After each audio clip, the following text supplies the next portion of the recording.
মহারাজ, প্রথমেই আপনাকে প্রণাম। বাংলায় কি নতুন করে ধর্মকে প্রতিস্থাপনের যে উন্মেষ যা দেখা যাচ্ছে, যে হঠাৎ করে বাংলায় বোধহয় তখনই ধর্মের উন্মেষ ঘটে যখন সেখানে অনেক বেশি জটিলতা তৈরি হয়। বাংলা বোধহয় সেই পথেই হাঁটছে, কি বলবেন আপনি?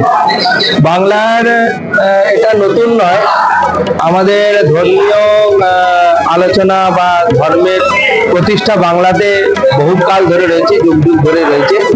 কিন্তু এখন যে বিষয়টা হচ্ছে সেটা অ্যাসেম্বল করা, অর্থাৎ যেখানে ভারত সেবাশ্রম সংঘ, রামকৃষ্ণ মিশন, ইসকন, আরো ছোট বড় সমস্ত ধর্মীয় প্রতিষ্ঠান যারা আলাদা আলাদাভাবে নিজেদের নিজেদের কার্য বিস্তার করেছেন, এখন আমরা চাইছি যেটা সবাই মিলে একসাথে তাহলে আমরা আসবো এবং সনাতন মানুষকে আমরা আমাদের সম্মিলিত বার্তা দেব।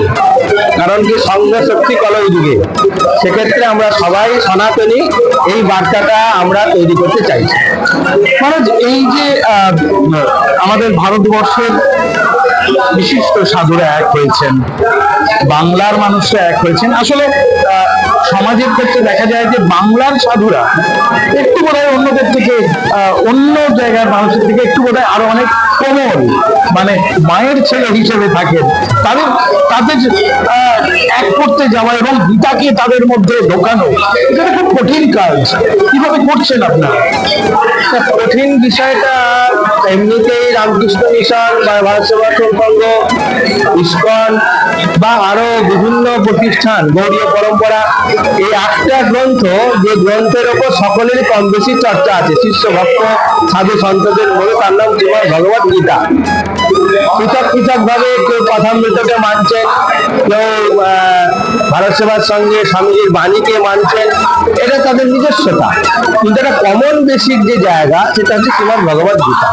এই জায়গাটাতে আমরা এক হবার একটা পরিকল্পনা সাধুরা নিয়েছি এবং তাতে আমরা কাজ এগোচ্ছি এবং এটাই একটা ফসল বা সফলতা আমরা দেখতে পাচ্ছি। গীতাতে সেই যুদ্ধ দিয়ে শুরু, সেই যুদ্ধে শেষ মামুনে ওসমান যুদ্ধ, অর্থাৎ আমরা সারা জীবন যুদ্ধ করছি অন্যায়ের বিরুদ্ধে, অধর্মের বিরুদ্ধে, মিথ্যের বিরুদ্ধে। আজকের দিনে দাঁড়িয়ে ঠিক কতটা প্রাসঙ্গিক? বিষয়টা হচ্ছে যে দেখুন, আপনারা যে বিষয়টা নিয়ে চর্চা চলছে সেটা হচ্ছে বোধহয় একটা শ্রেণীর তারা সবাই বেশি আর একটা শ্রেণীর সবাই ভালো, আমরা এখন একটা প্রচার দেখছি। কিন্তু আপনি একটু যদি গভীরে যান, তারা একটা প্রত্যেকেরই ভেতরের একটা কোনো না কোনো জায়গায় একটা ফল্ট তৈরি হচ্ছে। যদি সে দুর্বল হয়, যদি সে অসৎবৃত্তি অবলম্বন করে, তাকে শোধরাবার দায়িত্ব কার ছিল?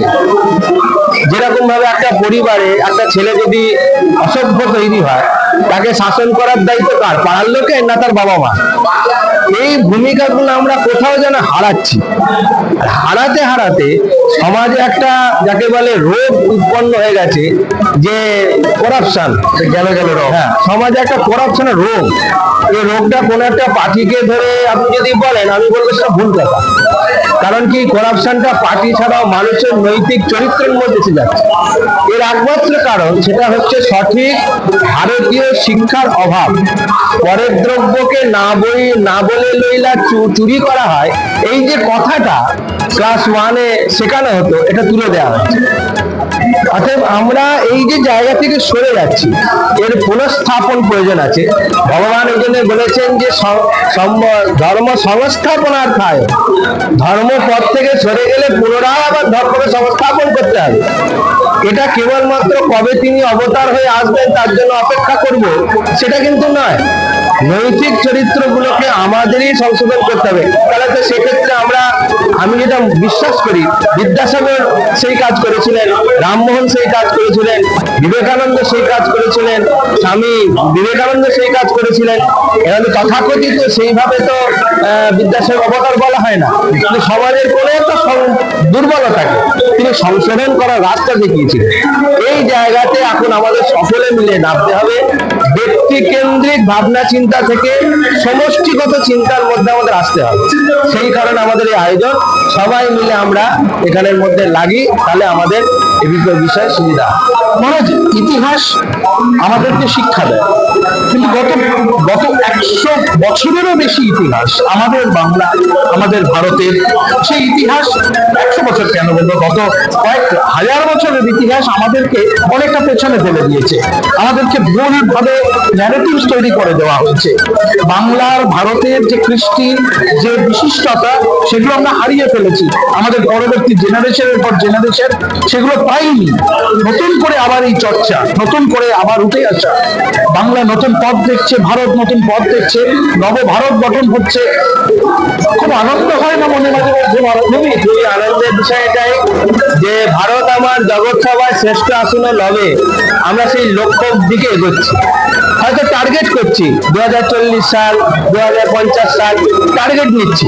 তার মধ্যে আমাদের যত রকমের একটা মানব সভ্যতার ইম্প্যাক্ট হতে পারে, ধর্মক্ষেত্রে, সাংস্কৃতিক ক্ষেত্রে, বিজ্ঞানের ক্ষেত্রে, আধুনিকতার ক্ষেত্রে, চিকিৎসার ক্ষেত্রে, প্রত্যেকটা ক্ষেত্রে আপনি দেখুন যে সেখানে একটা ভারতীয় রক্ত এবার যেন ফুটছে, ঋষিমুনি যেন জেগে উঠছে প্রত্যেকের ভেতরে, এবং তারা এগোচ্ছে নিজ নিজ সংস্কৃতিতে। ভারত সব দিক থেকে সমৃদ্ধ হবে। স্বামীজি বলেছিলেন যে আমরা আধ্যাত্মবাদ দিতে এসেছি, কিন্তু ভারত, আগামী ভারত সারা বিশ্বকে তারা সবকিছু দেওয়ার জন্য উন্মুক্ত হয়ে উঠেছে। করোনার সময় আপনারা দেখেছেন এই ভারতবর্ষের মানুষ তারা নিজেদের ট্যাক্সের টাকা দিয়ে ফ্রিতে সারা বিশ্বের অর্ধেক মানুষকে তারা চাল খাইয়েছে, ভাত খাইয়েছে, আবার তারা ভ্যাকসিনও দেওয়া করিয়েছে। আমাদের ট্যাক্সের টাকা দিয়ে আমরা সেটা করতে সম্ভব করেছি। এই যে উদারতা ভারতবাসী, এটাই ভারতবর্ষ। এখানে কোনো হিন্দু নেই, মুসলিম নেই। এই উদারতার ভূমিটাই ভারত ভূমি। এই জন্য ভারতকে উর্বর ভূমি বলা হয়েছে, যার জন্য শ্রীমদ্ ভাগবতে ভারত আজিরও বলা হয়েছে যে বৈকুণ্ঠস্য প্রাঙ্গণম বলা হয়েছে এই ভারতবর্ষ। দেবতারা পর্যন্ত ভারতবর্ষে জন্মগ্রহণ করতে একটা মাতৃগর্ভ খুঁজে বেড়ান, যে যেখানে সেখানে একটা রামকৃষ্ণ জন্মাবে, একটা বিবেকানন্দ জন্মাবে, একটা পরমানন্দ জন্মাবে, এরকম তারা খুঁজে বেড়াচ্ছেন মাতৃগর্ভ। তারা বারে বারে আসছেন, কারণ এই ভারত উর্বর ভূমি, সাংস্কৃতিক উর্বরতা রয়েছে। এটাই আমাদের নতুন দিকে এগিয়ে নিয়ে যাচ্ছে। আমাদের আগামী প্রজন্ম রেডি, তারা যে মিডিয়ামে শিক্ষা নিক না কেন তাদের ভেতরে সেই বোধটার জাগরণ হচ্ছে, এবং আগামী ভারতবর্ষ নিশ্চিতভাবে তার নির্দিষ্ট, তার যে শ্রেষ্ঠ স্থানটা দখল করবে। মহারাজ, আদ্য শঙ্করাচার্য তিনি বেদান্ত পথ দেখালেন নতুন করে ভারতকে। তারপরে, তার অনেক পরে স্বামীজি এলেন, স্বামী বিবেকানন্দ এলেন। সেই বেদান্তকে আবার নতুন করে বৈজ্ঞানিক চেতনার সঙ্গে আধ্যাত্মবোধ তাকে মিশিয়ে দেওয়ার কথা বললেন। আজকে সেই ভারত, বিজ্ঞানের ভারত, সে আধ্যাত্ম পথ ধরে নিজেকে আবার নতুন পথে এগিয়ে নিয়ে যাচ্ছে। এখানেই আমাদের একটা বড় প্রশ্ন, যে আগামী ভবিষ্যতের জন্য, আগামী প্রজন্মের জন্য গীতা পাঠের কথা যেমন আপনারা বলছেন, স্বামীজি যে কথা বলেছেন যে শরীরটাকেও চর্চা করতে হবে, একটা সুস্থ সবল সন্তান হতে হবে সমাজের জন্য, সেটা নিয়ে আপনার বার্তা।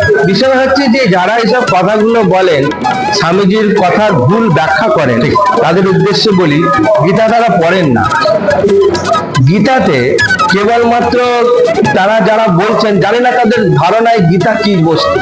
গীতা একটা জীবন্ত জীবন তৈরির কথা বলা হয়েছে। আমি খাবো কি, আমার আচার আচরণ কেমন হওয়া উচিত, আমি সমাজের সঙ্গে কি দৃষ্টি দিয়ে দেখব, আমার মধ্যে কোনো নপুংসতা আসছে কিনা, আমার মধ্যে কি করে সেগুলোকে আমি বিসর্জন করব কি করে।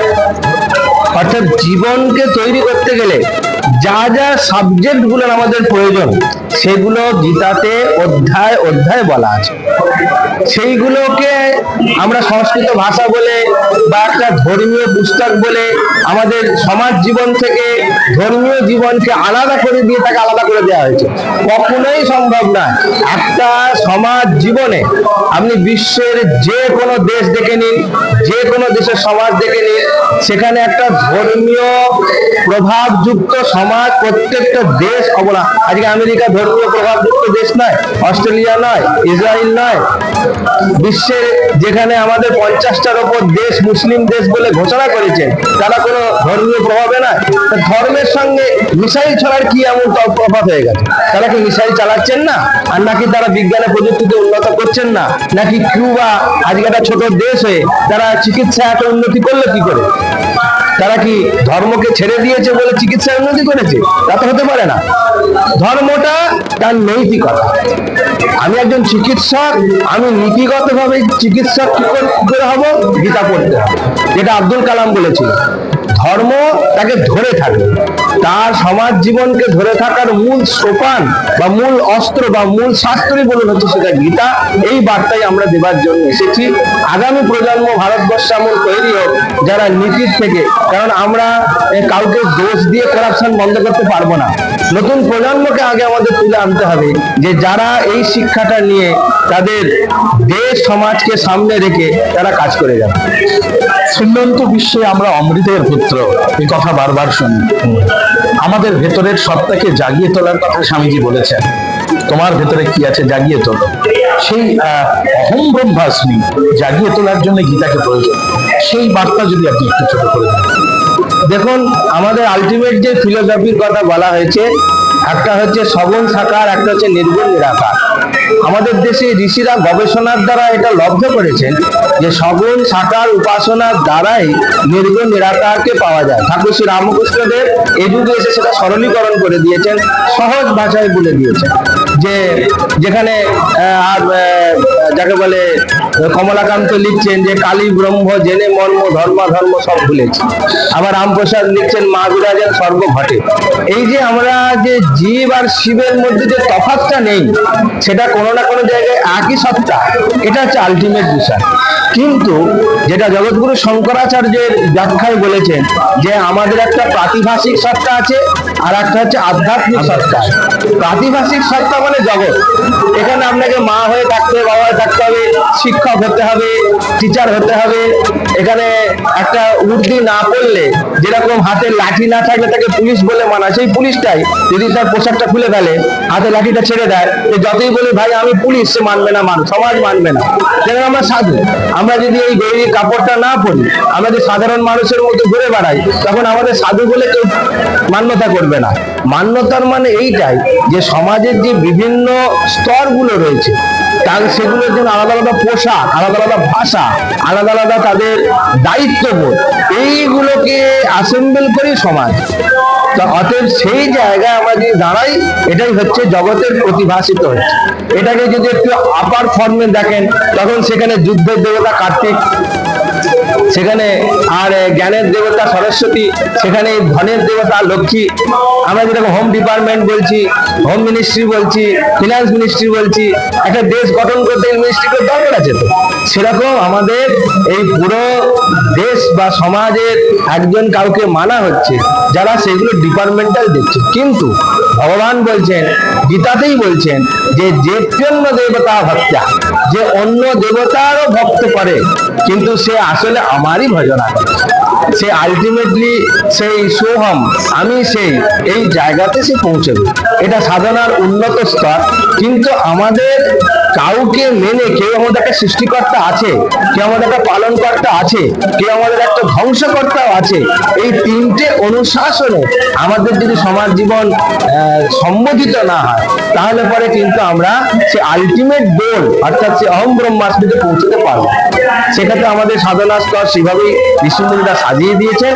আমরা সেই করতে করতে অহম ব্রহ্মাস্মিতে স্বামীজির ভাষায় যে একটা মশাকেও ব্রহ্মজ্ঞানী হতে হবে, আজ না হলে 1000 বছর পরে হতে হবে। আলটিমেটলি সেই জায়গায় আমরা পৌঁছবো।